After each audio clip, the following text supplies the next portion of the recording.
Cancer ബാധിതർക്ക് മുടി മുറിച്ചു നൽകി തിരുവനന്തപുരം ടെക്നോ പാർക്കിലെ ജീവനക്കാർ. നാവികൻ കമ്പനിയിലെ വിമൺ ഇൻ നാവികൻ ഫോറമാണ് മുടി ദാനം ചെയ്തത്. ക്യാൻസർ ബാധിച്ച് മുടി നഷ്ടമായവർക്ക് മുടി നൽകുക എന്ന ലക്ഷ്യത്തോടെയായിരുന്നു പരിപാടി സംഘടിപ്പിച്ചത്. നാവികൻ കമ്പനിയിലെ ജീവനക്കാരാണ് മുടി മുറിച്ചു കൊടുത്തത്.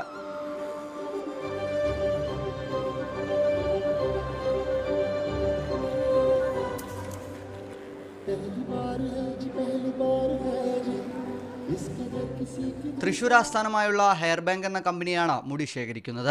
ക്യാൻസർ പേഷ്യൻസിന് അവർക്ക് ഏറ്റവും ബുദ്ധിമുട്ടുള്ള കാര്യമാണ് ഹെയർ പോകുന്നത്. ഒത്തിരി ഇമോഷണലായിട്ട് അറ്റാച്ച്ഡ് ആണ് ഹെയർ ആയിട്ട്.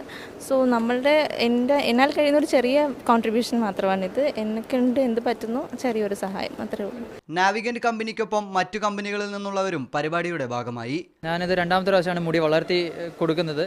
ആദ്യത്തെ പ്രാവശ്യം 2 കൊല്ലം വളർത്തി കൊടുത്തു, അത് ഹൈദരാബാദ് വെച്ചായിരുന്നു. ഈ പ്രാവശ്യം ഇപ്പോൾ മുടി വളർത്തിയത് ഇങ്ങനെ ഡൊണേറ്റ് ചെയ്യണം എന്നുള്ളൊരു ചിന്തയൊന്നും ഇല്ലായിരുന്നു. പിന്നെ ഇങ്ങനെ ഒരു അവസരം വന്നപ്പോൾ അത് കൊടുക്കാൻ സാധിച്ചതിൽ സന്തോഷം. ഹെയർ ബാങ്ക് കമ്പനിക്ക് കൈമാറുന്ന മുടി വിവിധ രൂപത്തിലുള്ള വിഗുകളാക്കി കേരളത്തിലെ വിവിധ ക്യാൻസർ ചികിത്സയുള്ള ആശുപത്രികളിലേക്ക് കൈമാറും.